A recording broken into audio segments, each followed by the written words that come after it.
സഖ്യത്തെ നയിക്കാനുള്ള മമതാ ബാനർജിയുടെ ആഗ്രഹത്തിന് കുടചൂടി RJD മേധാവിയായ ലാലു പ്രസാദ്. പശ്ചിമ ബംഗാൾ മുഖ്യമന്ത്രിയും തൃണമൂൽ കോൺഗ്രസ് അധ്യക്ഷയുമായ മമതാ ബാനർജിയെ ഇന്ത്യ സഖ്യത്തെ നയിക്കാൻ അനുവദിക്കണമെന്നാണ് ലാലു ആവശ്യപ്പെടുന്നത്. സഖ്യത്തിന്റെ ചുമതല ഏറ്റെടുക്കാനുള്ള ആഗ്രഹം ബാനർജി പ്രകടിപ്പിച്ചതിന് ദിവസങ്ങൾക്ക് ശേഷമാണ് അദ്ദേഹത്തിന്റെ അഭിപ്രായം തുറന്നു പറഞ്ഞ് രംഗത്ത് വന്നതും. പക്ഷം പിടിക്കാൻ ലാലു എത്തിയതോടെ തന്നെ സഖ്യത്തിന്റെ ഉള്ളിൽ ചേരിപ്പോരുകൾ തുടങ്ങിയെന്ന് വേണം വിലയിരുത്താൻ.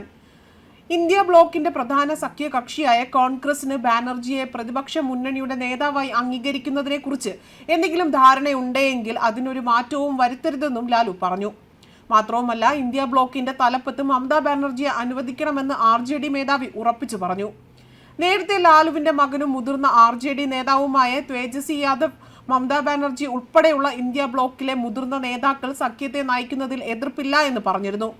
എന്നാൽ സമവായത്തിലൂടെ തീരുമാനത്തിലെത്താമെന്നാണ് അദ്ദേഹം വ്യക്തമാക്കിയിരുന്നത്. അതേസമയം മമതാ ബാനർജി ഡിസംബർ 6-ന് ഇന്ത്യ ബ്ലോക്കിന്റെ പ്രവർത്തനത്തിൽ അതൃപ്തി പ്രകടിപ്പിച്ച് രംഗത്ത് വന്നിരുന്നു. അവസരം ലഭിച്ചാൽ സഖ്യത്തിന്റെ ചുമതല ഏറ്റെടുക്കാനുള്ള തന്റെ ഉദ്ദേശവും അവർ സൂചിപ്പിച്ചിരുന്നു. പശ്ചിമ ബംഗാൾ മുഖ്യമന്ത്രിയായി തുടരുമ്പോൾ പ്രതിപക്ഷ മുന്നണിയുടെ ഇരട്ട ഉത്തരവാദിത്തം തനിക്ക് കൈകാര്യം ചെയ്യാൻ കഴിയുമെന്നാണ് തൃണമൂൽ കോൺഗ്രസ് മേധാവി അറിയിച്ചിരുന്നത്. ഇന്ത്യ മുന്നണിയുടെ സ്ഥാപക അംഗങ്ങളിൽ ഒരാളാണ് താനെന്നും അവസരം ലഭിച്ചാൽ മുന്നണിയെ മുന്നിൽ നിന്ന് നയിക്കുമെന്നും ഒരു മാധ്യമത്തിന് നൽകിയ അഭിമുഖത്തിലാണ് തൃണമൂൽ കോൺഗ്രസ് മേധാവി ഇക്കാര്യങ്ങൾ വ്യക്തമാക്കിയത്.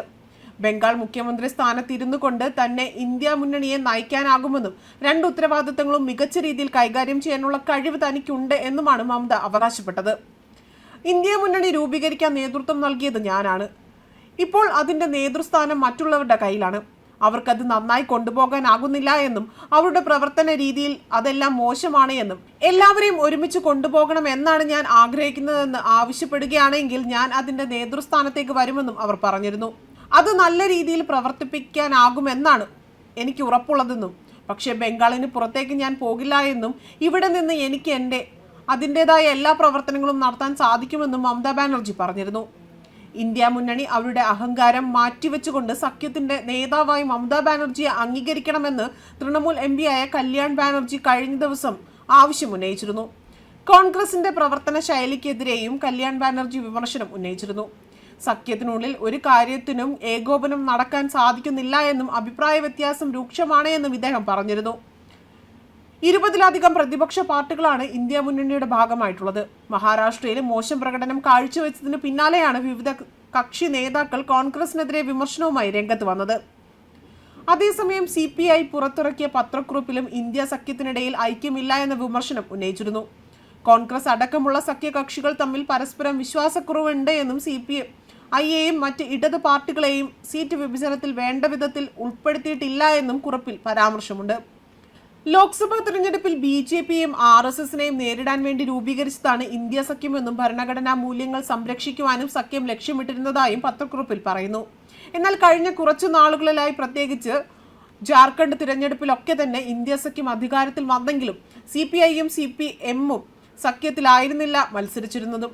കൂടാതെ സഖ്യത്തിൽ CPI പോലുള്ള ഇടത് പാർട്ടികൾക്ക് വേണ്ട വിധത്തിലുള്ള പരിഗണന നൽകിയില്ല എന്നും പത്രക്കുറിപ്പിൽ പറയുന്നുണ്ട്.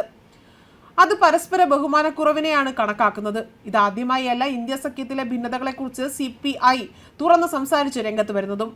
ജാർഖണ്ഡ് മുഖ്യമന്ത്രി ഹേമന്ത് സോറനെതിരെയും ജാർഖണ്ഡ് കോൺഗ്രസിനെതിരെയും എല്ലാം തന്നെ മുൻപും രാജ വിമർശനമുന്നയിച്ച് രംഗത്ത് വന്നിരുന്നു. മഹാരാഷ്ട്ര സീറ്റ് വിഭജനത്തിലും ഇടത് പാർട്ടികൾക്ക് അഭിപ്രായ ഭിന്നതകൾ ഉണ്ടായിരുന്നു. ജാർഖണ്ഡിൽ ഇന്ത്യ സഖ്യം അധികാരത്തിൽ വന്നു എന്ന് പറയുമ്പോഴും അവിടെ CPI-ML ആണ് 2 സീറ്റുകളിൽ വിജയിച്ചത്. CPI-യെയും CPI-M-നെയും JM-ഉം കോൺഗ്രസും സീറ്റ് വിഭജനത്തിൽ പരിഗണിച്ചില്ല എന്ന വാർത്തക്കുറിപ്പിൽ പരാമർശമുണ്ട്. ന്യൂസ് ഡെസ്ക് കർമ്മ ന്യൂസ്.